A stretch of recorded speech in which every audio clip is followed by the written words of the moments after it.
Meus queridos irmãos, a paz do Senhor Jesus, eu sou o pastor Marcos Aguiar, pastor da Igreja Evangélica Assembleia de Deus em Nova Vida, e hoje estamos aqui para, juntamente com meus queridos, meditarmos na Palavra de Deus, na lição de número 11 da nossa revista da Escola Dominical.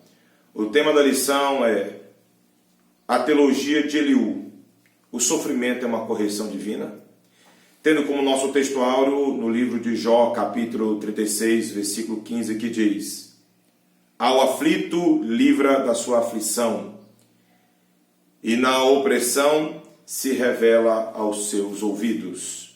Tendo como nossa verdade prática, o sofrimento não deve ser visto apenas sobre o aspecto punitivo, mas principalmente educativo. A leitura: Jó 32, versículo 1 ao 4, 33, versículo 1 ao 4, 34, versículo 1 ao 6, 36, versículo 1 ao 5. Nossa leitura bíblica em classe são esses textos. Quero convidar você a fazer a leitura, pause o vídeo, faça a leitura aí com sua família, com os seus que estão por aí, e assim poderemos continuar o comentário da revista. Depois de grandes debates entre seus três amigos, Jó abre uma defesa e, por sua vez, essa defesa de Jó silenciou os amigos de Jó e o próprio Jó. E uma vez que em si houve esse silêncio, aparece no meio da discussão um outro amigo, um quarto amigo de Jó, Eliú.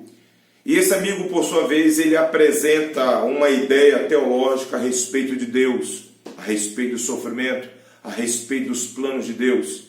E é sobre esta apresentação, essa teologia, essa interpretação de Deus que nós iremos hoje, em nome do Senhor Jesus, meditar e assim comentar com meus queridos. Periodicamente eu vou fazer aqui a leitura da lição para justamente nós nos nortearmos. É a maneira como eu entendo que seria interessante nós nos atermos à revista. E em si, iremos comentar. Veremos na teologia de Eliú exposta em 4 grandes discursos. Eliú apresenta sua discussão teológica em 4 momentos interessantes. E em cada momento, ele apresenta uma ideia, um ideal, uma reflexão. Ele apresenta uma doutrina que, por sua vez, aparenta ser até mesmo sistemática sobre o modo de Deus, a maneira como Deus opera, a maneira como Deus age.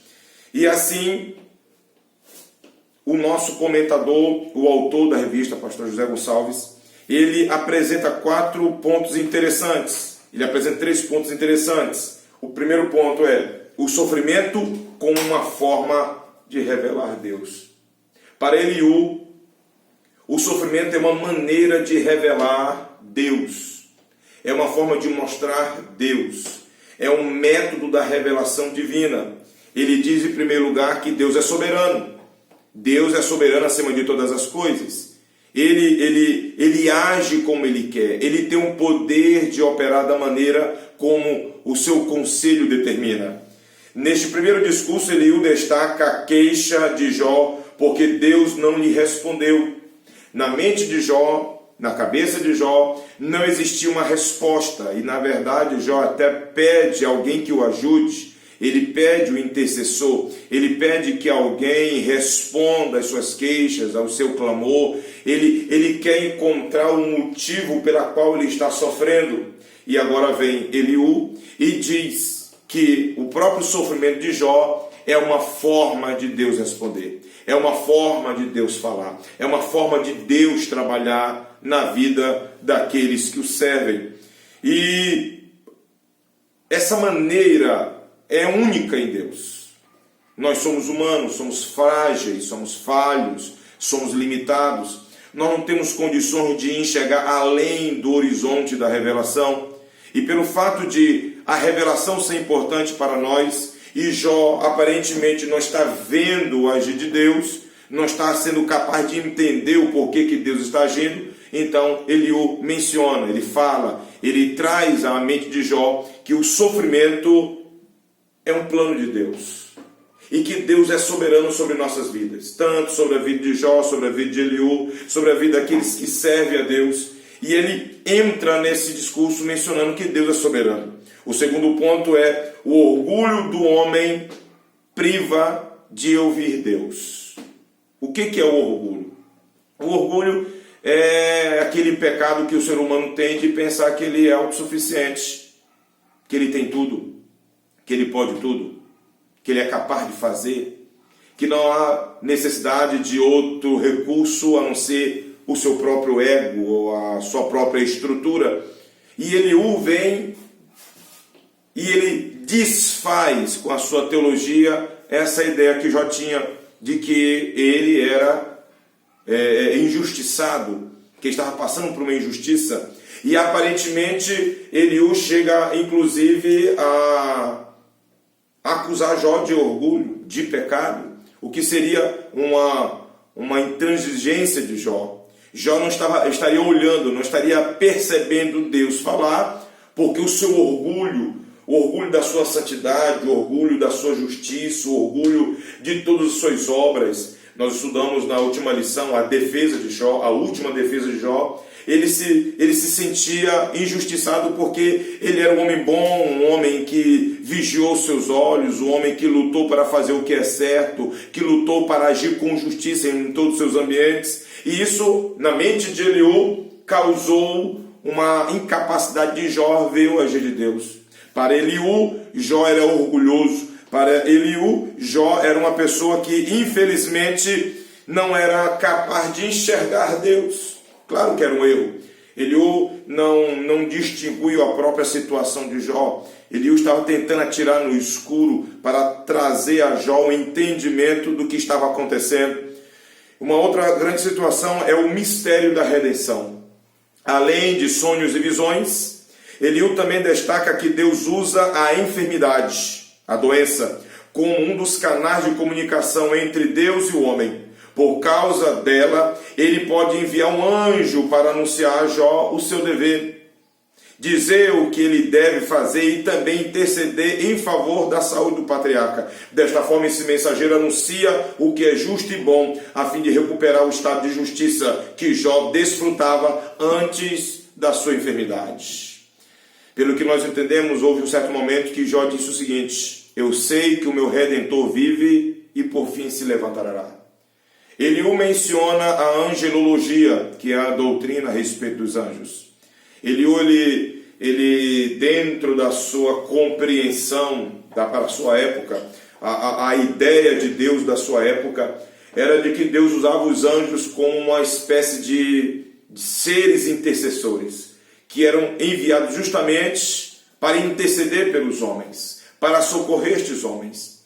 Quando nós olhamos para o Novo Testamento, no livro de Hebreus é mencionado que os anjos são espíritos ministradores que são enviados a favor daqueles que hão de herdar a salvação. Eles vão ministrar a favor daqueles que hão de herdar a salvação. Mas para Eliú há algo mais além de ajudar. São verdadeiros intercessores. Dentro do que Eliú apresenta, nós encontramos uma angelologia que é bem avançada. Para a época dele é bem avançada, porque nós entendemos que dentro das propriedades que Eliú apresenta este anjo intercessor, esse anjo seria um ser que teria as qualidades de Deus, ao ponto de socorrer, de salvar aquele que ele veio socorrer. Parece-me que é uma cristologia que envolve a própria cristofania de Cristo. Cristo, ele se apresenta no Antigo Testamento de várias formas, como João mesmo mencionou, quando João Batista mencionou que Jesus era antes dele, levando em consideração que Jesus está presente em todo o Antigo Testamento, em especial naquele anjo chamado o Anjo do Senhor, que é uma manifestação de Cristo antes de sua encarnação. E esse anjo realmente ele intercede, ele ajuda, ele socorre, ele retém pecados. E é algo que Jó clama por um intercessor, por algo que ajude, por alguém que ajude, por alguém que socorra ele, por alguém que faça ele entender o que está acontecendo com a vida dele. É um momento bem difícil. A fé de Jó é desafiada, seu equilíbrio emocional é desafiado. Aquele homem que era considerado um príncipe agora vive num monturo. E Eliú se esforça para que Jó entenda que existe um mistério na redenção. Esse mistério só Deus entende. Existem coisas, Eliú tenta colocar na mente de Jó, de que existem coisas que não estão no nosso controle, que existem coisas que pertencem somente a Deus, que existem perguntas que somente Deus na nossa eternidade, ou quando estivermos na eternidade, poderá nos responder. Existem coisas que não estão no nosso alcance, existem coisas que não estão ali ao alcance de Jó naquele momento, porque aquele momento pertence única e exclusivamente a Deus. O silêncio de Deus é algo tremendo, porque também no silêncio Deus trabalha. O segundo ponto da nossa lição é o sofrimento como meio de revelar a justiça de Deus. Primeiro ponto do segundo tema é a justiça de Deus demonstrada. Deus demonstra a sua justiça. Quando defende a justiça de Deus, Eliú faz coro com seus amigos na acusação contra Jó. Em sua perspectiva, os argumentos de Jó não passam de insolência. É incrível. Para Eliú, Jó era insolente. Por que Eliú entende que Jó era insolente? Porque para Eliú, todos somos pecadores. E Jó não estava fora dessa atmosfera. Nós não encontramos nas narrativas do Antigo Testamento, em especial no livro de Jó, um texto que mencione o pecado de Jó. Um texto que mencione o julgamento de Deus contra o pecado de Jó. A justiça de Deus é um tema muito debatido, em especial no período da Reforma.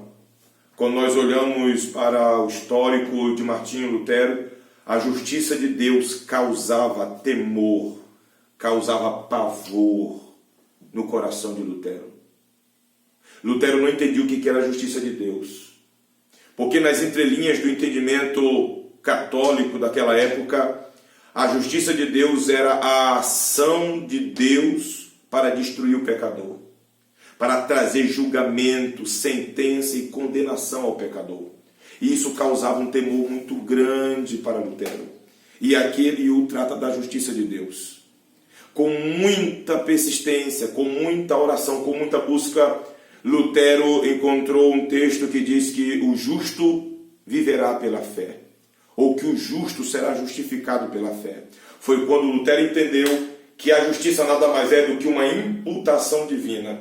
Deus imputa-nos pela fé a sua justiça. Ele nos declara justo. Ele traz, não é que a gente tenha justiça, não é que nós sejamos justos, mas Deus nos imputa a justiça. E uma vez que Deus nos traz essa justiça, nossos pecados são simplesmente esquecidos. Deus nos declara puros. Deus nos declara justos.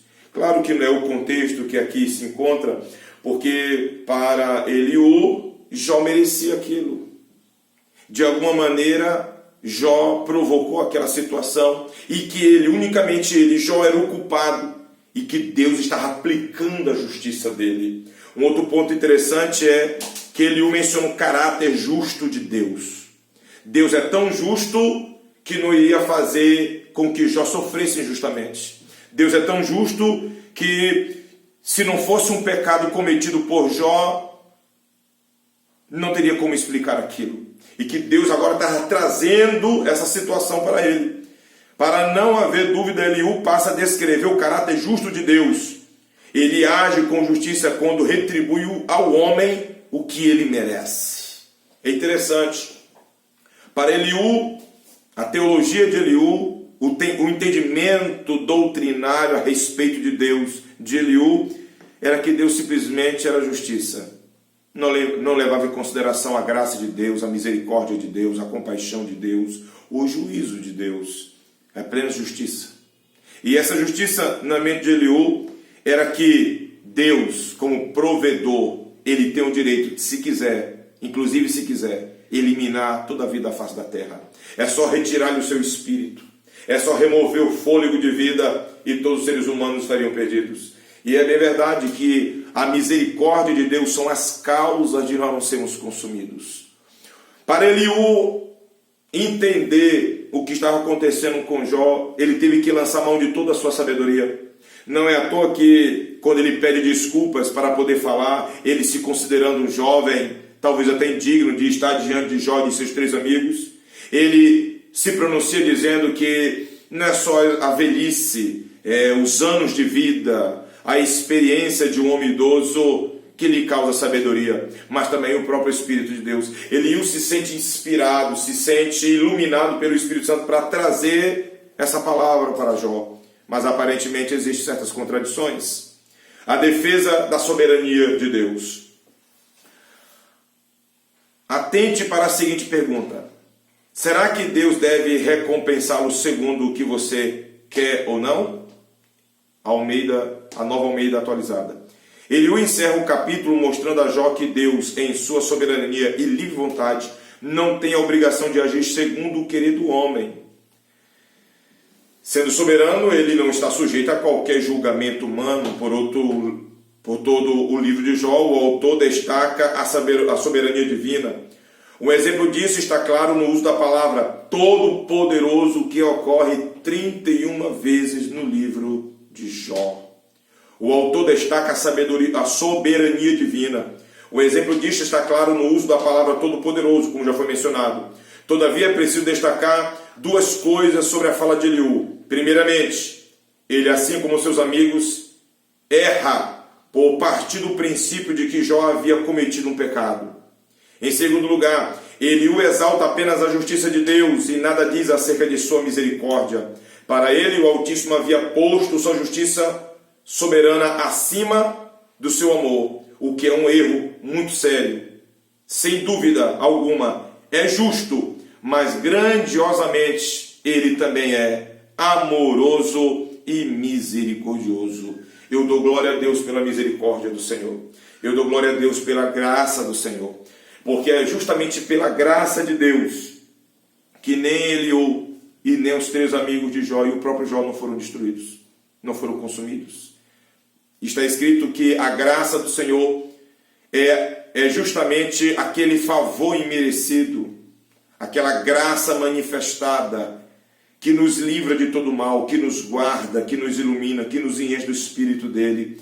A graça de Deus se manifesta trazendo do alto a Cristo nosso Senhor para nos redimir de todos os pecados. E essa graça amorosa, ela é dada abundantemente a todos quantos buscam, a todos quantos querem, a todos quantos se dedicam a esse Deus Santo. Louvado seja o nome do Senhor. O terceiro ponto de nossa lição: o sofrimento como um instrumento pedagógico de Deus. É um instrumento de pedagogia. A expressão pedagogia identifica alguém que está ajudando um outro a seguir um caminho. O pedagogo é aquele que orienta o caminho. O pedagogo é aquele que pega na mão da criança, do infante, que não tem experiência, que não tem o conhecimento necessário, a experiência necessária, a estrutura emocional e de experiências para atingir ou alcançar um certo objetivo. E é interessante que Eliú, o nosso irmão Eliú, apesar de suas limitações, apesar de suas fraquezas, apesar de sua mocidade, apesar de ainda não ter tanta experiência, ele acerta num ponto muito bom, num negócio muito gostoso. O sofrimento é uma escola. O sofrimento é uma escola. Com o sofrimento nós aprendemos a ser mais humildes, nós aprendemos a depender mais de Deus, nós aprendemos a sermos mais companheiros uns com os outros. Com o sofrimento nós passamos a sentir e entender que a dor é um mal necessário. Com a dor o tupete cai. Com a humilhação nós aprendemos que a exaltação só pertence a Deus. E esse sofrimento, como um instrumento pedagógico, ele tem certos aspectos. Em primeiro, o caráter pedagógico do sofrimento. Há uma diferença entre o pensamento teológico de Eliú e o de seus amigos. Ele faz Bildad, Zofar, acredita que o sofrimento de Jó era por causa do seu pecado, da sua desobediência, do seu orgulho. Eliú também crê desta forma, mas vai além, embora compreenda que durante sua provação, Jó se comportou de forma pecaminosa. Ele introduz a ideia de que o sofrimento tem um caráter pedagógico. O caráter pedagógico do sofrimento está na capacidade de nos fazer refletir e voltar-se para Deus. Desta forma, os justos aprendem com o sofrimento. Vejam bem, o nosso comentador ele é bem incisivo. O justo. Nem a tentação e nem a provação são além daquilo que a gente é capaz de suportar. Deus envia a provação com a intenção de melhorar a nossa fé, de melhorar a nossa comunhão, de aperfeiçoar nossa dependência de Deus. Toda aprovação, com permissão divina, nenhuma dela vai além daquilo que a gente é capaz de suportar. A tentação, por sua vez, que nunca vem de Deus, a tentação ou vem do mundo, ou vem da carne, ou vem do diabo. Está escrito que a tentação ela é humana, ela se origina de nossas cobiças, de nossos desejos. E a tentação ela tem como objetivo nos destruir. Enquanto que a provação nos quer levar mais para próximo de Deus, a tentação quer nos destruir.